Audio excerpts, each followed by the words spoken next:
Welcome, everybody. Let's give a couple of minutes for everyone to join. Please feel free to say hi in the chat and write which city are you from. And shortly, when everybody joins, I will introduce our speaker. So let's give a couple of more minutes.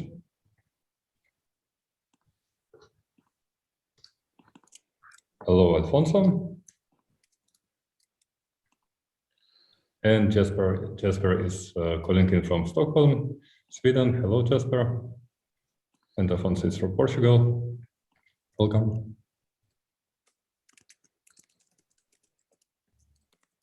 So today we will have a presentation and a QA session. Both will be recorded, and I will share the recording later on the meetup group. So after the Q&A session, I will disable the recording, and then everybody who likes will be invited to switch on their microphones and cameras and have a chat with the speaker. More free, informal chat. Hello, Aurélie from Oslo. Okay, I think that we are complete. And so let me introduce our speaker. Our speaker today is Dr. Stylianos Kampakis. He is calling in from London. Stylianos is a data science expert. He is a member of the Royal Statistics Society and a data science advisor at London Business School and the CEO of data-centric Academy. Stylianos supported many people and organizations on their data science endeavors. Welcome, Stylianos. Please take it over. Thank you, Alexander. So, yeah, hi everyone. I'm very happy to be here. Let me share my screen and we can get started. Give me a second. There we go. So now everyone should be able to see my screen. So today's talk is going to be about building the right culture for data science. Alexander gave a very good overview of me and my work. I've been involved in the space of data science and AI for more than 10 years. I'm involved in various roles under various different capacities. But for the last few years, I've invested a good part of my energy and time in order to help decision makers understand and implement data science and AI, whether we're talking about executives in large organizations and managers, or whether we're talking about entrepreneurs. I'm also a data science advisor for London Business School and research fellow at UCL Blockchain Center. And I've also written up a book on the topic of helping decision makers work with data science. If someone wants to get a copy of the book, a PDF, feel free to drop me an email here. And if you want to learn more about me, then please visit my personal website or the website of my company, the data-centric Academy. So moving on, now let's start. And I'm going to first present an overview of the topic of what I call data science culture. And I have a picture here. Yeah? Just a short remark before we continue. For everyone, please feel free to post your questions in the chat. Please post your questions in the Zoom chat. And I will be maybe asking some questions along the way, and we will address all the questions during the Q&A session at the end of the presentation. Great, thank you. So when we're talking about data science culture, I think it's important to have this picture here of Brad Pitt and Moneyball, which is a movie which, if anyone is interested in this topic, then please make sure to watch, because this movie is not about baseball. It's about two things. It's about sports analytics, and it's about how you can build a data-centric culture. And I'm not going to talk about the movie, but if anyone is interested in the topic, make sure to check it out.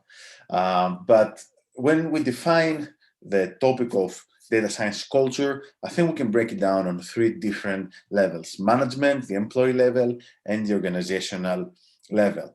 And when we talk about the management level, whether we're talking about middle management or whether we're talking about the C-suite, one of the important things to do is to break down some definitions. And While people like to come up with all different definitions, organizations like to come up with all different definitions.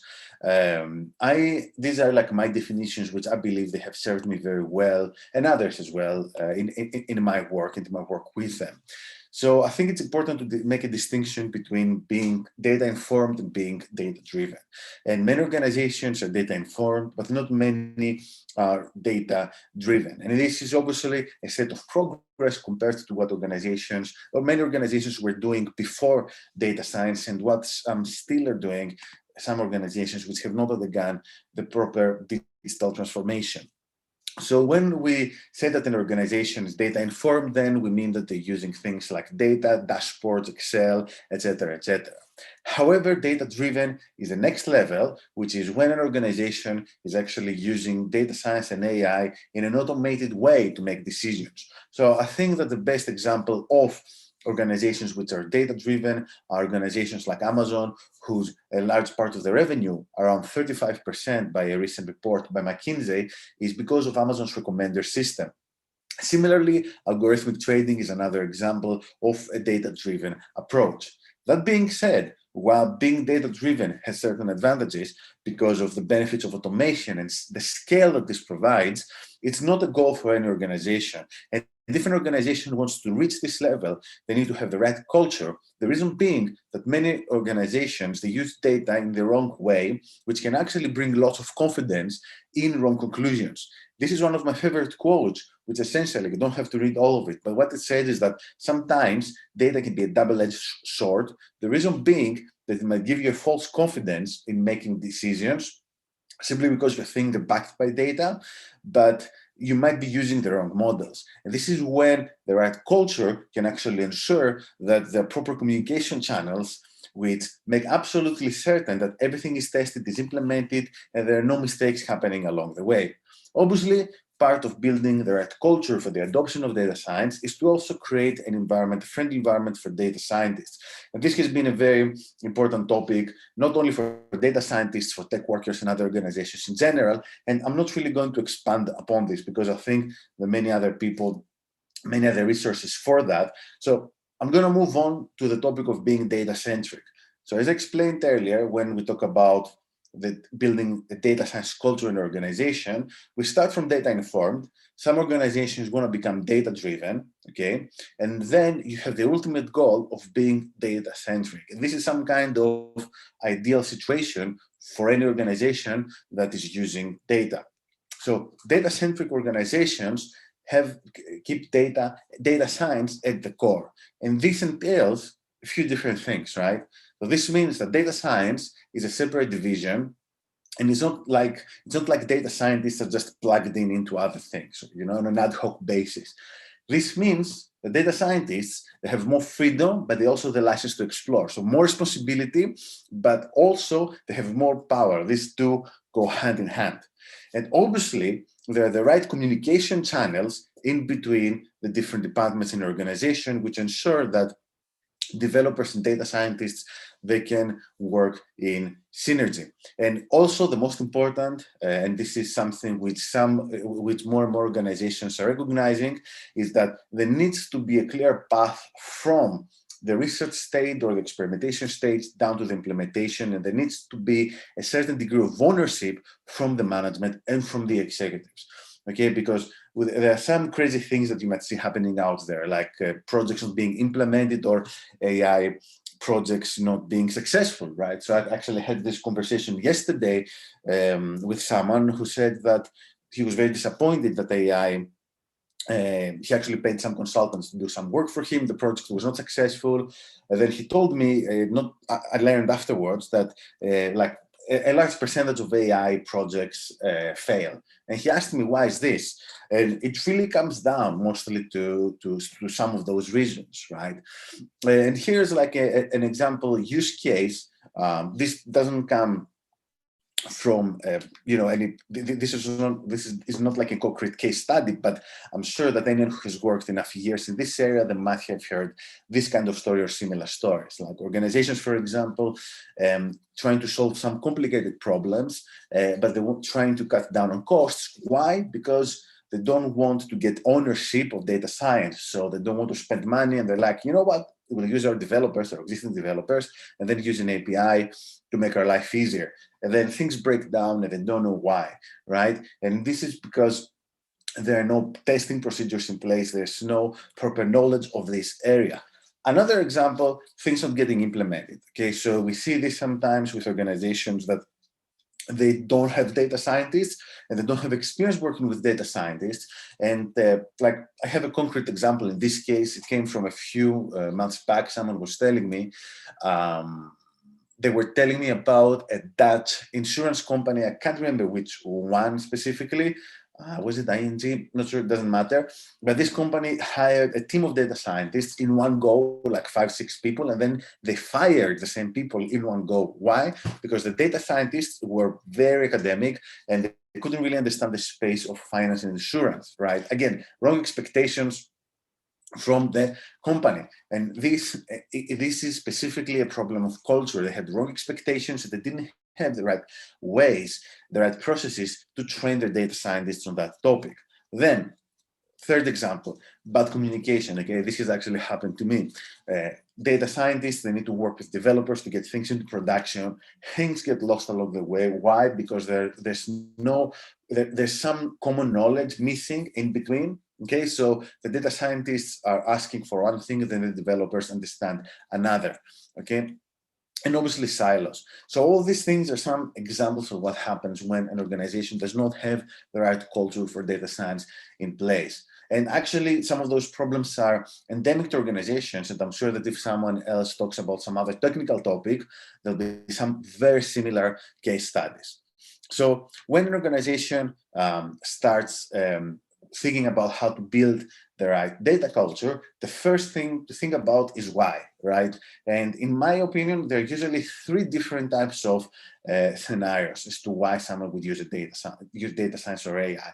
The first case is that AI might actually be part of their core business proposition. And in this case, you might be in deep tech, you might be a data scientist yourself, so you're dealing with an entirely different culture, right? The second and the third reasons relate to either changing something internal in the organization, like which can improve efficiency, or then changing some way to interact with the external world, right? For example, try to increase sales or predict demand in order to know what your next move is going to be, right? So first of all, it's very clear to understand what you're after. And then when you start thinking about how to implement data science, you need to come up with the right KPIs, or what I call a Northern Star. Then something else that's very important to mention is the different types of resistance to change, right? Resistance to change doesn't always exist, okay? And usually what we see in technology, just data science is one example, is that there's a certain curve of adoption, right? So there are some early adopters, and then somewhere in the curve of early adoption, you meet lots of resistance, right? And then after a point, resistance goes down. And now we're at the point where more organizations are open to data science and AI. However, not everyone is open to that, right? And honestly, I can't always blame them. Sometimes resistance to change is a genuine problem, but some other times there are people like the person, the CEO I was talking to yesterday, who is like, you know, we invested all this money, the project failed, the people we were working with don't really understand supply chains, and then we learned that 90% of the projects failed. And then I was thinking, okay, how many people like him are going to show up? Until then, you know, this might cause a new AI winter. Why? Because like consultants are overpromising and not delivering. Okay, so when we break down the different types of resistance to change, I think one of the most dangerous one is the cultural resistance to change, which exists a lot in all the big organizations with multiple layers of management, especially in organizations that never had much to do with quantitative analysis. So personally, I've done lots of work in sports analytics, and 10 years ago, when I was doing this work, there was lots of cultural resistance to change. So organizations, specifically football clubs in England, they weren't very enthusiastic about the idea of using data science. You had a couple of people there who were super enthusiastic, and then most of the people were not warm at all. This has changed now, okay? So these things change with time. But Contrast this with finance, where finance was always data-driven, right? So finance is one of those industries when, if you're talking about trading, not if you're talking about blockchain to big banks, obviously, but if you're talking about hedge funds, etc., they're very eager to jump upon the latest bandwagon if that's going to make them money. Another type of resistance to change, which again, this is not just data science, this, I guess, it's many different types of digital transformation, is the personal resistance to change. So this is when you, in order to bring change into an organization, in this case, we're talking about data science, you have to go through certain individuals, certain channels controlled by those individuals, and those individuals, they don't really perceive any personal benefit to them helping you out, okay? So I had this one project where we were waiting for someone to give us some data for more than a year, okay? Why? Because the data was locked up in some data warehouse, which was very poorly built, and it required a considerable effort to get the data out of there in the right format. And this person, I don't think he was compensated very well for his work. And frankly, he didn't seem to really want any more tasks on his plate. And it's how things work. And this is another type of, finally, we have a third type of resistance, which is the intellectual resistance to change, which is something which is observed usually when in early stages of adoption and with very disruptive technologies. So this is when the old guard in a bigger organization, they don't get it, okay? They don't really understand why you have to use this technology. They don't really understand what are the benefits to this technology. And this is the most difficult to break down in many cases, because honestly, you might actually have to wait for people to retire. I was trying to do some work with a shipping company a couple of years ago, and I realized that the CEO was a very old dude, how old, close to 80 or something. They were doing things in the traditional way.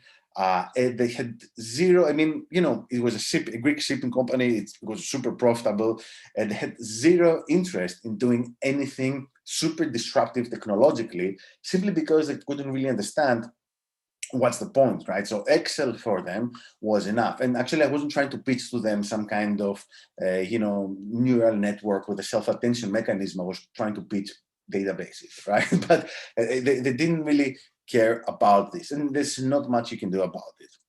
So when an organization wants to become data-centric or data-driven, then, or even data-informed, right? Even if some organizations like this shipping company were barely data-informed, employees maybe they were using data, but at the organizational level, there was no such structure to make sure that this information is disseminated in the right way. So it's important for an organization to trust the data scientists and help make the data scientists, help the data scientists help them, right? And something which really helps, I think, is to try and focus on projects with large impact, which can demonstrate the benefits to everyone, and also to have a champion, okay? And focus on the benefits for the employees. So organizational benefits, employee benefits, and also find a champion. And the champion, by champion, I'm not referring to, don't let the image fool you. I'm not talking to someone who's holding a sword and a shield and all that, but I'm talking to someone who understands what are the benefits of a new approach, believes in it, has some status during the organization, and they can rally the troops behind them, okay? So this can play a huge role, these kinds of circumstances. And when there's change happening, you need someone who can convince people on both like a rational, but also on an emotional level, yeah? And I think there are a few different ways to start by implementing data science in an organization. These are two ways which I've seen happening in practice. And I was recently also recording a new webinar about some new methods and breakdowns of those methods. But in general, these two approaches is what I've seen most companies do in practice. And the first one is what I call the baby steps approach, which is the most common approach. And this is when a company is interested in data, but data is not their priority.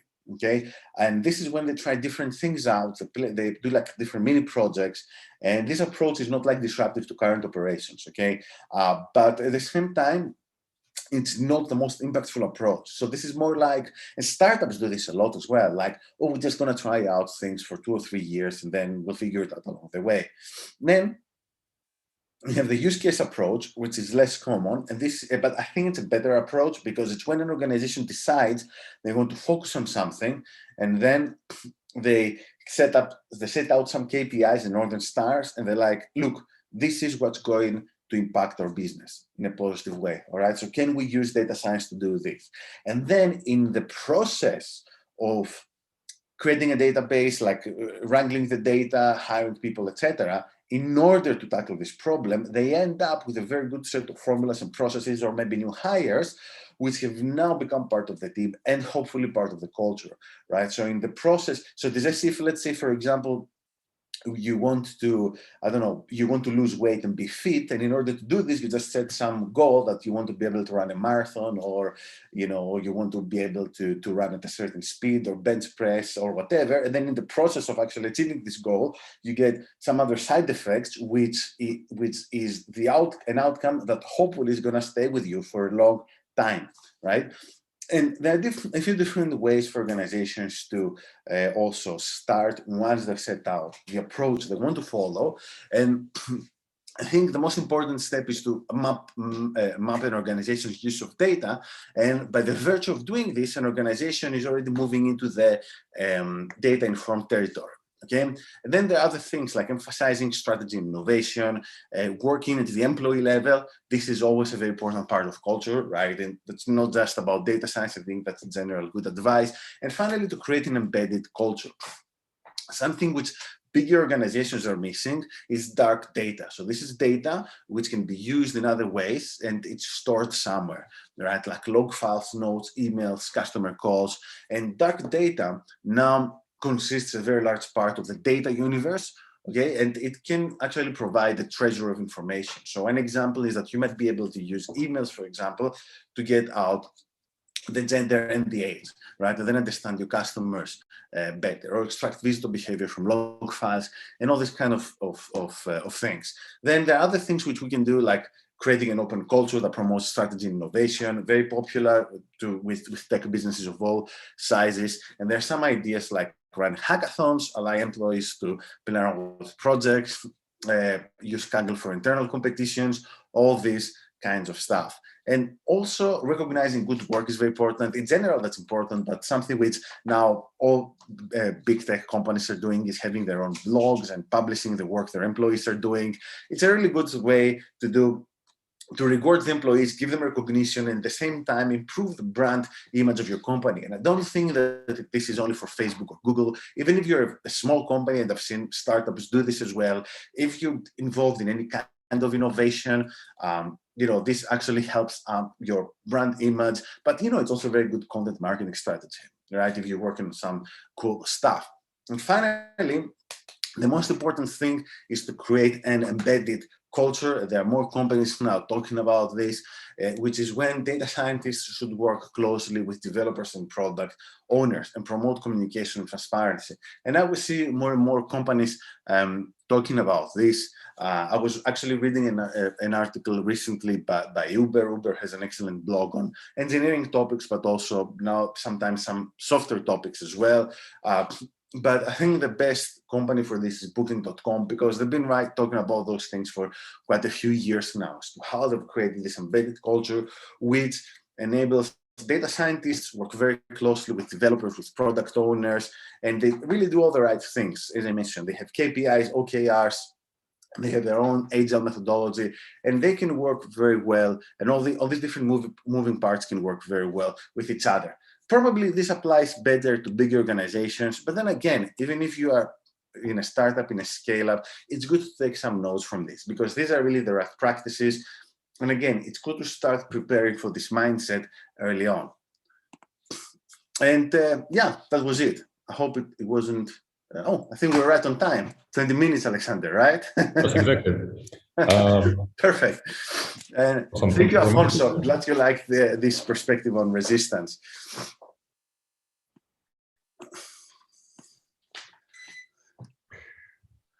Great. Actually, I wanted to ask you a question. Talking about you mentioned that that agile frameworks not always work well for the data science projects. And in your experience, what worked well, what worked not that well, or how did you adapt the frameworks that you were using, the teams you were working with?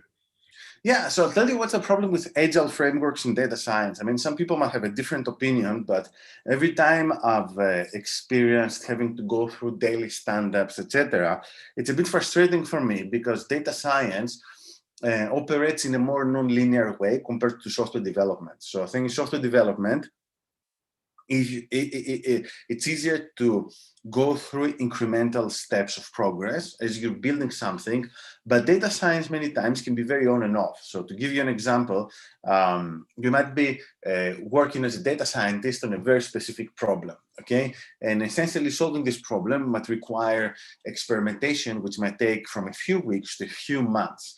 And this essentially means that you're just going to try all kinds of different things and maybe nothing works, and then one thing works. And when something works, you can report it. Having to go, I mean, something which has happened to me and still happening sometimes is having to go on a call 3 times a week to say, hey guys, I need more time. I've not really figured out anything yet. I'm just trying these combinations of features and algorithms. It leaves everyone baffled. And it's also, it's not a very nice experience for me because I'm like, hey, you know, I've tried 10 different things and they didn't work out. Does this mean that I didn't do my job? Well, it's not necessarily my responsibility in the sense that, you know, you just have to try things out until something works, because what we're doing here is novel and, you know, there's no literature around this. There's no one else who's trying to do this, you know. And also in this case, how do you make, how do you make the work of the data science team transparent to the stakeholders, and how do you manage the expectations of the stakeholder in order to avoid the situation when data scientists are working on something for 3 weeks in a row or like a month in a row, they're having stand-ups, they're discussing some things which are which only data scientists understand, and then at the end of this period they are coming back to the stakeholders saying, well, it didn't work out. So how would you avoid this situation? Look, I'll be honest with you, I'm not sure if anyone has nailed this problem. Like, honestly, it's a very difficult problem.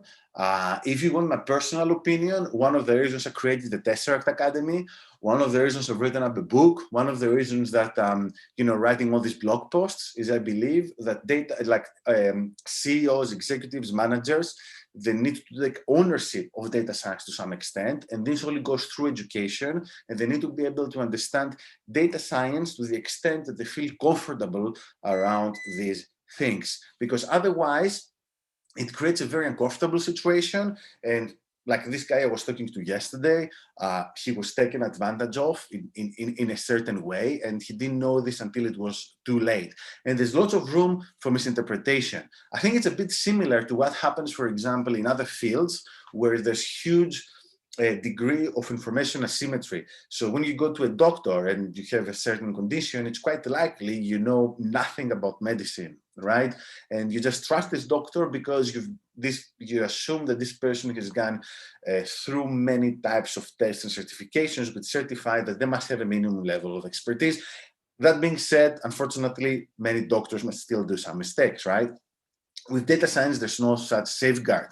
So the only safeguard is, I think, on one hand, working with people that you trust, but also taking ownership of the situation. And unfortunately, I've seen some things happening in the, like, I don't know, I'm not sure what's the right word to say this, but like CEOs being very enthusiastic with data scientists, hiring someone, but then not taking ownership of what these guys are doing, and then micromanaging them. And this creates like a very bad situation, and it rarely ends well. Right, and this actually goes back to culture, right? To having all those channels, to having the right education in place. Thank you. And we have a question on culture in the chat. Maria is asking, how's the culture of a data science team is different from analysts or engineering team? I think in engineering teams, it's easier to track outcomes. That's my personal opinion. And I think with analysts, I think in general, analysts, some people might say they're like a softer version of data scientists, but this might actually make the work somewhat more transparent, because if the demand from an analyst is to do things like reports, presentations, graphs, simple models, then it's something more tangible, whereas a data scientist is more likely to work with things which surpass a certain level of complexity. So if I'm telling you that, hey, I'm experimenting with 5 different deep neural network architectures, this is not going to mean anything unless you really understand how deep learning works. But if I'm going to show you some nice graphs and write a presentation as to how our key results measure against this and that, then things are a bit more transparent. So I think in terms of transparency, and going back to what Alexander was saying, I think engineers get it best, then analysts, and then data scientists are probably at the bottom of this pile. Jasper has a question. I will read the question from the chat. Not having any card-carrying data scientists on board, what would be a good suite of tools to start playing with? Tableau, Metabase, Power BI are, yeah, not for the faint of heart. To be honest with you, I can't answer this question until I really know your requirements, your team, your business, right? So I don't want to say, oh, you know what, I would use R because I'm a data scientist and I prefer using R over tools like Tableau. You know, that's my personal preference. But the truth is, I don't know what's your goal in your business, right? So in order to answer this question properly, we need to go back and understand what's your ultimate vision for data science, or what do you think data would be valuable for you? Are you planning to do things yourself or hire someone? If you're planning to hire someone, what's the level of sophistication this person would need to have? What are your resources, monetary, for example, in order to hire this person? So we'd actually have to go through all these questions in order to answer this one properly. Unless you're asking me about whether you want to become a data scientist or a data analyst, in which case I'll say, yeah, learn Python and R. Maybe we can address this question more in the conversation session after the QA. And I have another question in chat. How do you think organizational culture affects bias in data science solutions? And what are the critical points in organizational culture? Well, this is a very interesting question. I think it depends on how you define bias. I'm not sure that there is. I mean, if an organization imposes bias on data science solutions, this would be very, very bad, right? Because if you're talking about bias in data science solutions, this would be like, you know, you're in a medical company and then you just want to massage the results to make the results look better than they really are, right? In terms of, you know, the effectiveness of drugs, etc. So I don't think this is happening too often. I think what is happening is that maybe organizations are affecting the actual problems that data scientists pursue. And obviously, this has to happen because organizations need data scientists to pursue problems which are the best for an organization. But I think in some cases, they might actually assuming the answer, right? And they might lead data scientists in a path of verification instead of exploration, right? Because this is what they think they need. Like I had been, for example, involved in a project of this kind a few years ago where I was actually a contractor at this company, and they assumed that something is the case and they wanted me to prove it. And it was a bit of a challenge having to really work on this case. Again, once again, it created a very bad situation. That's understandable. There is a question from Aurélie, who is a data scientist in a big company with a command and control and micromanaging culture. So do you have an advice on how to manage my managers? Look, to be honest with you, I mean, that's more like personal advice, because I can't really, I think this is a very bad situation, you know, for someone who's working at this company. What I personally do, I'm not saying this is what you should do, because I don't know what's your position or your job situation, or in general, like the life situation. If I get involved in this type of situation, what I like to do is, and again, I'm talking data scientist to data scientist, I go into diva mode, right? So what I mean by this is that I start being a bit passive aggressive, and maybe start not showing up in every meeting, start being a bit, you know, late to respond to emails, but I make sure that I always deliver what they ask me to deliver, and I might actually sometimes I over-deliver. So when they see this, then they realize that I have my own system. It works, you know, the way I'm working, it actually works. So they don't really have to call me every couple of hours to see what is happening. But I'm calling this the diva, you know, system, because you actually have to really believe it a bit, right? Because when I do this, I'm at a point where I'm like, look, I don't really need those people. I have a certain way of working, and because this is what works for me, and this is what I believe is most valuable for them. But this also means that if they believe that the results and the value I'm adding is less important than their obsessions, then I'm willing to walk away, right? And this is something I'm also following with new clients. So for example, I was talking to a startup like a few months back, and I thought they had an interesting concept, but many of their ideas were off, right? And I told them that, look, guys, you don't need a data scientist. You need someone who can see the big picture. And my personal opinion is that you should do this, and that things. And then they were insisting that I do some kind of work for them, some presentations, some documents, before they would even consider working with me. And then I went into this diva mode, and I'm like, look, I actually think that I have more experience than you in this matter. Okay, so that's my opinion, and I'm giving you this advice for free, right? And if you really want me to do this work for you, which I don't really believe in because I'm doing this in good faith, I want to do things that are adding value, then you actually need to pay me, and this is my day rate. I'm not going to do this for free or as a job interview, because also these guys were a startup with no reputation, right? So like, I actually feel, I'm here, you guys are treating me like this. And these guys actually accepted the answer, so they gave me a very basically respectable response saying, okay, we can't agree on this, it's fine, thank you for your answer. But both the CEO and the other guy, they're like, okay, let's stay in touch and maybe try to speak in a few months or so. So it's a bit of a power play, really, but this means that you also need to be ready to walk away. Awesome, thank you for sharing the details of the data science kitchen. And there's a question regarding dark data. What would be a good strategy to deal with it in order to link these dark data sources? Yeah, this really depends on the dark data that you have. I mean, the challenge with dark data is like, it's like those, I'm not sure if you've been at any events or talked to people involved in initiatives around open data. It's a very similar problem, right? Oh, we have open data. Let's do stuff with it, right? It's like there's, for example, a city data bank created by London Authority, and they have like all these kind of data sets. And some data sets you can link them. I've done this. Some others, I'm like, who thought about this thing? I'm just doing some work on urban innovation.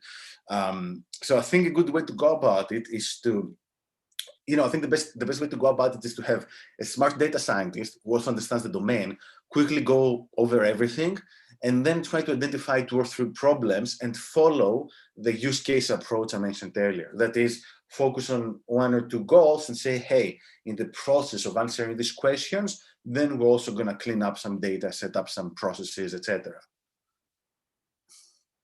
Great. Stylianos, thank you for your elaborate answers. And now I will switch off the recording and invite everybody who likes to switch on their cameras and microphones and engage in conversation.